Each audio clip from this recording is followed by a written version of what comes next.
إن الحمد لله نحمده ونستعينه ونستغفره ونعوذ بالله من شرور أنفسنا وسيئات أعمالنا. من يهده الله فهو المهتد ومن يضلل فلن تجد له وليا مرشدا. وأشهد أن لا إله إلا الله وحده لا شريك له، وأشهد أن محمدا عبده ورسوله وصفيه من خلقه وخليله. أدى الأمانة ونصح الأمة وجاهد في سبيل الله حق جهاده حتى أتاه اليقين. اللهم صل وسلم وبارك على هذا النبي وعلى آله وأصحابه وعلى كل من تمسك بسنته ودعا بدعوته إلى يوم الدين. أما بعد، فإن خير الكلام كلام الله، وخير الهدي هدي محمد صلى الله عليه وسلم، وشر الأمور محدثاتها، وكل محدثة بدعة، وكل بدعة ضلالة، وكل ضلالة في النار. فحياكم الله جميعا أيها الأحبة، والله أسأل أن يجمعني وإياكم في هذه الدنيا دائما وأبدا على طاعته، وفي الآخرة مع إمام المتقين، إنه ولي ذلك والقادر عليه. صلة الرحم، فهذا هو عنوان خطبتنا في هذا اليوم المبارك. فعيروني القلوب والأسماء، والله أسأل أن يجعلنا من الذين يستمعون القول فيتبعون أحسنه. أحبتي في الله، إن من أعظم ما أمرنا الله تعالى بعد تقواه صلة الأرحام، فهي عبادة جليلة وخلق كريم تجلب رحمة الله ورضاه.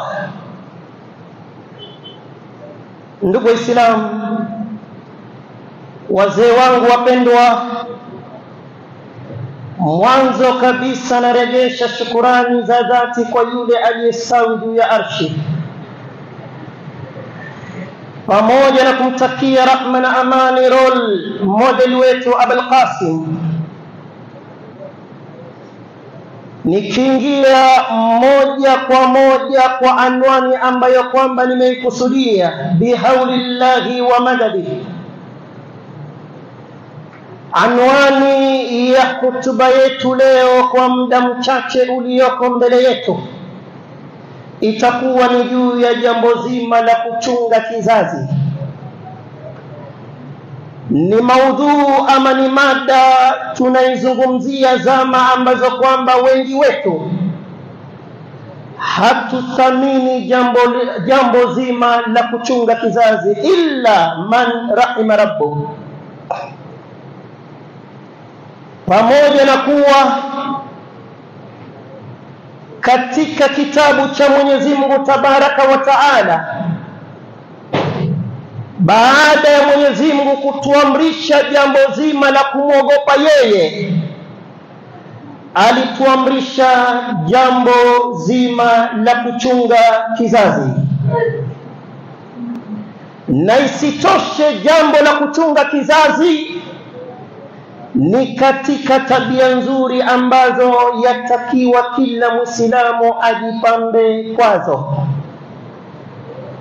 na inampelekea mtu kukutana na radhi za Mwenyezi Mungu Tabaraka wa Taala na kupendwa na Mwenyezi Mungu Subhana. Mtu ambaye kwamba atakuwa anatembea juu ya mgongo wa ardhi, na ni katika sifa yake jambo la kuunga kizazi. Ahibati fillah, inna ar-rahima muallaqatun bil arshi, kizazi Mwenyezi Mungu amekitundika katika arshi yake, kinaning'inia kama ilivyothibiti katika sunna za mtume wetu sallallahu alayhi wasallama. Taqulu, na huku kizazi kinasema kikimweleza Mwenyezi Mungu Subhana, man wasalani wasalahu Allahu wa man qata'ani qata'ahu Allahu, yeyote ambaye kwamba ataniunga mimi kizazi, yeyote ambaye kwamba ataniheshimu mimi kizazi, yeyote ambaye kwamba atanipa hadhi mimi kizazi, man wasalani wasalahu Allah, yeyote ambaye kwamba ataniunga na yeye Mwenyezi Mungu amuunge, wa man qata'ani, na yeyote ambaye kwamba ataamua kunikatakata, yeyote ambaye kwamba ataamua hayuko radhi katika familia yake, aone watu wameshikana, ajenda yake kubwa ni kutenganisha familia, basi huyo anaombewa dua, wa man qata'ani qata'ahu Allah, na yeyote ambaye kwamba atanikata, hatoniheshimu, naye Mwenyezi Mungu amkate. Ahibati fillah, فتدبروا معي هذا الوعيد الشديد واعلموا أن واصل رحم وصله الله. Sikizeni haya maneno ambayo kwamba ni mazito, maneno ambayo kwamba yanatishia kwa yule ambaye kwamba katika moyo wake ana imani. Arshi ya Allah Mwenyezi Mungu ameitundika kizazi, kinaning'inia, na huku kizazi kinanyanyua sauti kikisema, yeyote ambaye kwamba ataunga kizazi, naye Mwenyezi Mungu amuunge, na yeyote ambaye kwamba atakata kizazi, naye Mwenyezi Mungu amkatilie mbali. Yeyote ambaye kwamba ataunga kizazi, ndugu Waislamu, barakallahu lahu fi umri wa fi rizqi, yeyote ambaye kwamba ataunga kizazi, Mwenyezi Mungu atambarikia kwenye umri wake, Mwenyezi Mungu atamfungulia kwenye pato lake.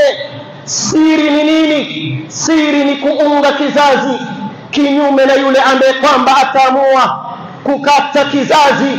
Na Mwenyezi Mungu alitaka duniani tuishi kwa hali kama hiyo.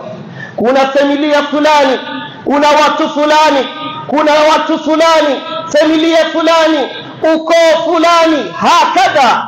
Mwenyezi Mungu alitaka duniani tuishi kwa hali kama hiyo. Yaqulu tabaraka wa taala, wattaqullaha alladhi tasaaluna bihi wal arhama, na mwogopeni Mwenyezi Mungu tabaraka wa taala, Mwenyezi Mungu ambaye kwamba kwa ajili yake mnaombana. Na Mwenyezi Mungu baada ya kutuamrisha kumwogopa yeye katika hilo, akasema wal arhama, na mcheni Mwenyezi Mungu tabaraka wa taala katika jambo zima la kuchunga kizazi, katika jambo zima la kuunga kizazi. Waqala aidan, anasema tena Mwenyezi Mungu tabaraka wa taala akitusifia aina ya watu. Tahadhari ndugu Muislamu, usiwe miongoni mwao. Anasema wayaqtauna ma amara Allah bihi an yusala ويفسدون في الأرض أولئك لهم اللعنة ولهم سوء الدار. wale ambao kwamba wanakata yale ambayo kwamba Mwenyezi Mungu ameamrisha yaungwe, wale ambao kwamba wanakata kizazi na ilhali Mwenyezi Mungu ametuamrisha tuunge kizazi, na wanaeneza ufisadi juu ya mgongo wa ardhi, Mwenyezi Mungu anasema hao wako mbali na rehema za Allah, hao wako na laana ya Allah wal billah, na siku ya kiyama watashukia kwa nyumba mbaya, watashukia katika moto wa jahannam. Ahibati fillah, sa'iruni alquluba wal asma. Baada ya mukaddima huo, baada ya utangulizi huo, nitawaombeni tena mara ya pili kwa heshima na taadhima. Tegeni masikio kwa makini, mzisongeze nyoyo zenu karibu kwa hizi dakika 2-3 zilizoko mbele yetu, tuweze kunasihiana, tuweze kuelekezana, tuweze kuambizana, asa sote tukatoka na kauli ya sami'na wa ata'na ghufranaka rabbana wa ilaykal masir. Yaqulu subhanahu wa ati dhal qurba haqqahu. Mwenyezi Mungu anatueleza kwenye kitabu chake, nampatie jamaa yako wa karibu haki yake. Haki zimetofautiana, kuna haki yangu na yako kwa Allah, na kuna haki ya Allah kwetu sisi, kuna haki ya mtume wetu sallallahu alayhi wasallama juu yetu sisi, kuna haki ya kitabu cha Allah, kuna haki ya dini ya Allah, kuna haki ya mme kwa mke, haki ya mke kwa mme, kuna haki ya watoto kwa wazazi, haki ya wazazi kwa watoto, kuna haki ya jirani, hakadha, na vile vile kuna haki ya jamaa yako wa karibu. Hizi hukuku zote mtume wako sallallahu alayhi wasallama alizijumuisha kwa kauli wa'ati kulli dhi haqqin haqqahu, nampatie kila mwenye haki haki yake. Mwenyezi Mungu anatuelekeza kwenye aya wa'ati dhal qurba haqqahu, nampatie jamaa yako wa karibu haki zake. Faqad amarana Allah subhanahu an nu'tiya huquq al-aqaribi sawa'an bil hubbi au bil mali au bin nasiha au biziyara. Mwenyezi Mungu ametutaka katika hii aya tuwapatie jamaa zetu wa karibu haki zao, iwe ni haki ya mali. Ukimwona hapa kwa hakika anahitajia, ashagonga ukuta na ni jamaa yako, na wewe Mwenyezi Mungu amekufungulia, usiatumbe macho yako kwake yeye. Huyo ni damu yako, huyo ni jamaa yako alokuchagulia Mwenyezi Mungu subhanahu. Ama katika jambo zima la kumpenda kama damu yako, ama katika ziara, funga safari, nenda bisha, nimekuja ami kukuamkua, sina zaidi, mtembelee khalati yako, mtembelee nani yako, umekuja katika jambo zima la kuunga kizazi. Na hata katika jambo la nasaha, ukimwona ameshika njia ndivyo sivyo, anaelekea siko, basi ana haki wewe uwe ni mwenye kumpa nasaha. Mtume alitakiwa hilo na Mola wake subhanahu wa ta'ala, wa andir ashiratakal aqrabina, ya Muhammad, na waonye jamaa zako wa karibu. Usije ukamwacha jamaa yako, unamuona anaelekea ndiko siko, na unajua huyo akiondoka duniani kwa hali kama hii, maskini hatokutana na radhi za Allah, basi usije ukamwachia. Kuwa ni mwenye kumpa nasaha kama jamaa yako. Ahibati fillah, katika jambo zima la kuunga kizazi, yeyote ambaye kwamba anataka Mwenyezi Mungu ambarikie katika umri wake, yeyote ambaye kwamba anataka Mwenyezi Mungu amtilie baraka katika mali yake, basi ashikamane na jambo zima la kuunga kizazi, kama ilivyokuja katika hadithi ya mtume wetu sallallahu alayhi wasallama. والحديث رواه الإمام البخاري ومسلم من حديث أنس بن مالك رضي الله عنه وأرضاه. أنا سيما متوم صلى الله عليه وسلم: من سره أن يبسط له في رزقه أو ينسأ له في أثره فليصل رحمه. yeyote ambaye kwamba anataka Mwenyezi Mungu amkunjulie riziki yake, yasikize kwa makini, haya ni maneno ya mtume wako sallallahu alayhi wasallama. Yeyote ambaye kwamba anataka Mwenyezi Mungu amkunjulie pato lake, na yeyote ambaye kwamba anataka Mwenyezi Mungu amtilie baraka katika umri wake, basi upesi mtume anasema falyasil rahimahu, na aunge kizazi chake, aunge ukoo, aunge jamaa zake. Utaona siri katika siri za Mwenyezi Mungu tabaraka wa taala katika pato lako, katika umri wako. Lakini wakati ambao kwamba haya tuliyaweka nyuma ya kuunga kizazi, tukaamua kwenda mbio, tukapata hasara duniani na kesho akhera, mambo yanakwenda ndivyo sivyo, mambo hayafunguki. Lakini Mwenyezi Mungu ana desturi yake ya waja kuishi juu ya mgongo wa ardhi.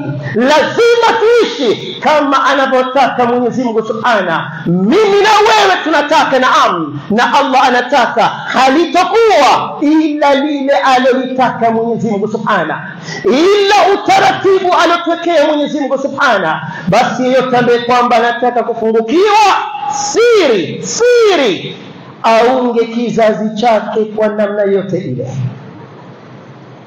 Na yeyote ambaye kwamba anamwamini Allah na anaiamini siku ya mwisho, ni lazima asifike na hii sifa ya waumini, ni lazima asifike na sifa ya kuunga kizazi, kama ilivyokuja katika sunna, kama ilivyokuja katika hadithi sahihi ya mtume wetu sallallahu alayhi wasallama. Wapokezi wa hadithi ni al-Imam al-Bukhari na Muslim. Mtume anasema: waman kana yu'minu billah wal yawmil akhir falyasil rahimahu. Na yeyote anayemwamini Allah na anaamini siku ya mwisho, basi na aunge kizazi, aunge ukoo, aunge jamaa. Ahibati fillah, katika kitabu cha Mwenyezi Mungu kwenye Qur'ani kuna aya ambayo kwamba wanazuoni wameita ni aya ambayo kwamba imekusanya maamrisho matatu na imekusanya makatazo matatu katika aya moja.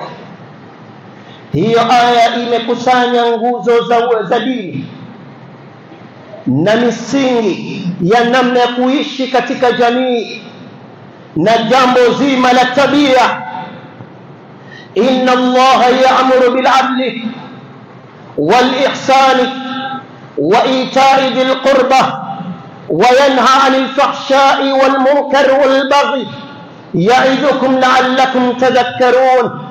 Katika hii aya, ahibati fillah, miongoni mwa mambo matatu ambayo kwamba Mwenyezi Mungu alituamrisha kwayo, Mwenyezi Mungu alituamrisha tuwe waadilifu kwenye hukumu. Unapohukumu, jipambe na sifa ya al-adala, jipambe na sifa ya uadilifu. Wal ihsan, na unapofanya ibada, jipambe na sifa ya ihsan. An ta'budu Allah ka'annaka tarahu fa in lam takun tarahu fa innahu yarak. Mwabudu Mwenyezi Mungu kana kwamba unamuona, ikiwa humuoni jua yeye anakuona. Na jambo la tatu, wa ita'i dhil qurba, Mwenyezi Mungu tabaraka wa taala ametuamrisha katika aya jambo la kuunga kizazi.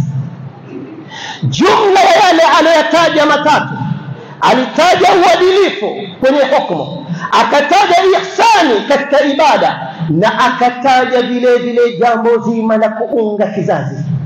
Usije ukavuruga kizazi, utakuwa unatafuta laana za Mwenyezi Mungu Subhanahu wa Ta'ala. Ahibati fillah, hata katika utoaji, hata katika kutoa sadaka zako, kuna tofauti ya kumpatia mtu mbali sadaka yako na kumpatia mtu ambaye kwamba ni damu yako, ni jamaa yako.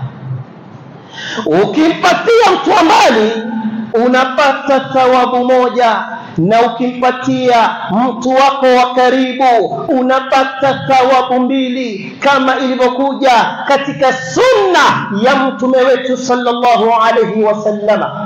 As-sadaqatu 'ala al-miskini sadaqatun, sadaka unampatia maskini unapata thawabu ya sadaka moja. Wa hiya 'ala dirrahimi ithnatani, mtume akasema, na ukimpatia jamaa yako karibu unapata thawabu mbili. Sadaqatun wasilatun, umempa sadaka na umeunga kizazi. Kuna tofauti ya sadaka kupatiwa mtu mbali na kupatiwa mtu ambaye kwamba ni damu yako. Ahibati fillah, kuonyesha nafasi ya kuunga kizazi ni katika mambo ambayo kwamba Uislamu ulipatia jambo hili kipaumbele. Mwanzo katika sheria za Uislamu ulipatia kipaumbele jambo la kuunga kizazi. Masahaba ambao kwamba waligura hijra ya kwanza katika Uislamu kutoka Makka kwenda Habash, wanakimbia kwa ajili ya himaya, wanakimbia kutokana na mateso ambayo kwamba wanakumbana nayo katika mji wa Makka. Mtume sallallahu alayhi wasallam akawaambia, nendeni katika nchi ya Habash, kuna mfalme ambaye kwamba haridhi dhulma, kuna mfalme ambaye kwamba ana sifa ya uadilifu, nendeni kule. Walipoenda katika hiyo nchi, ndugu Waislamu, mfalme wa Habash Najash akapata habari katika nchi yake kuna wageni wameingia. Akawaita haraka, akataka kuwajua ni wageni aina gani na kwa nini wako katika nchi yake, wana yapi. Walipokuja mbele ya mfalme Najash, akayawahoji na kutaka kuwajua ni akina nani. Mzungumzaji katika masahaba alikuwa ni sahaba anayejulikana kama Jaafar at-Tayyar. Jaafar mwenye kuruka, aliondoka duniani hana mikono, Mwenyezi Mungu badili yake akampatia mbawa, akajulikana kama Jaafar at-Tayyar, mtoto wa ammi yake Mtume sallallahu alayhi wasallama. Alipoanza kuzungumza Jaafar, anamuelezea Mtume ni nani, anamuelezea Mtume amekuja na yapi.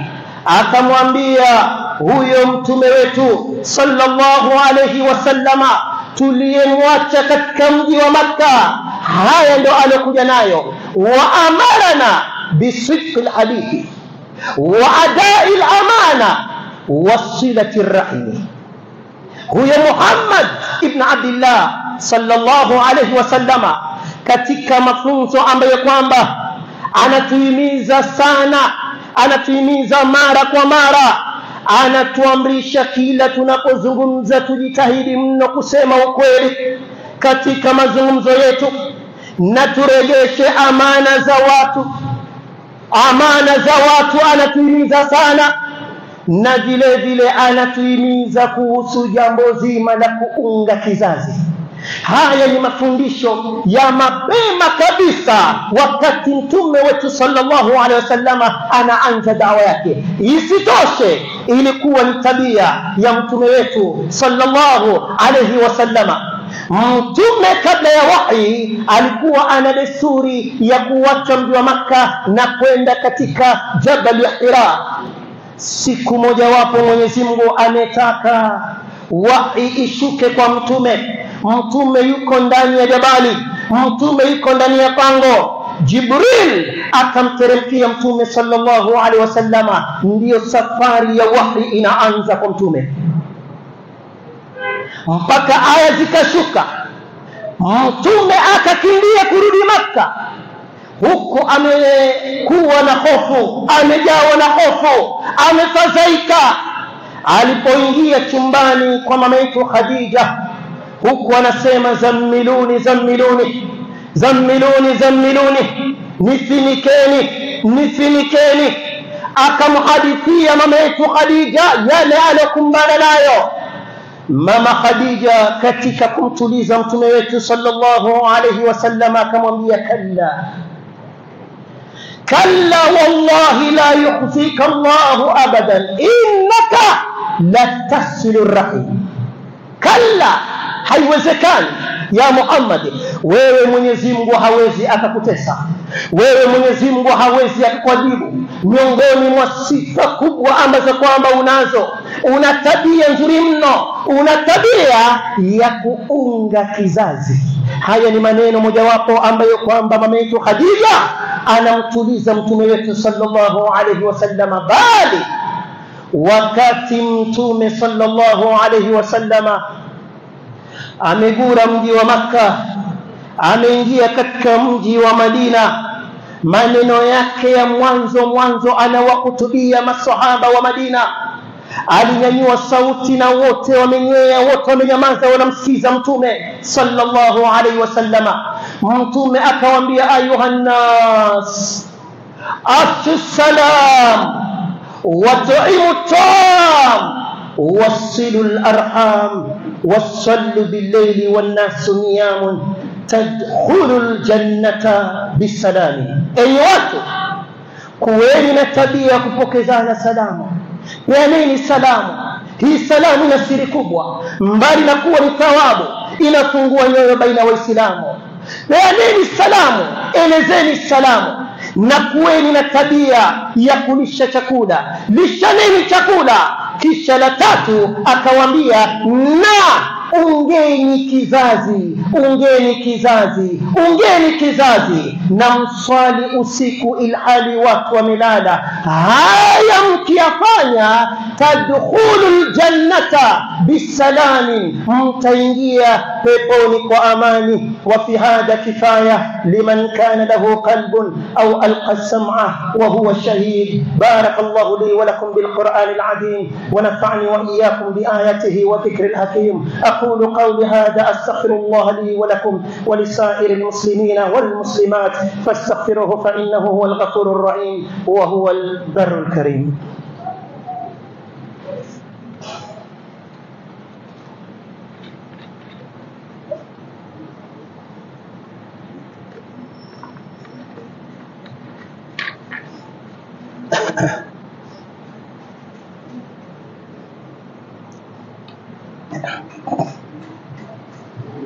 الحمد لله رب العالمين والعاقبة للمتقين ولا عدوان إلا على الظالمين.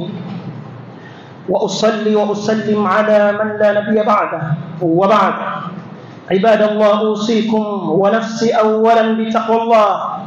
لا خيرا لمن كان لله عاصيا، وقد فاز المتقون كما قال عز وجل إن للمتقين مفازا.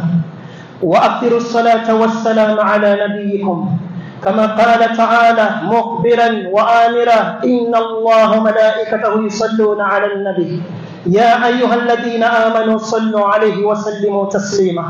اللهم صل على محمد وعلى آل محمد كما صليت على إبراهيم وعلى آل إبراهيم إنك حميد مجيد.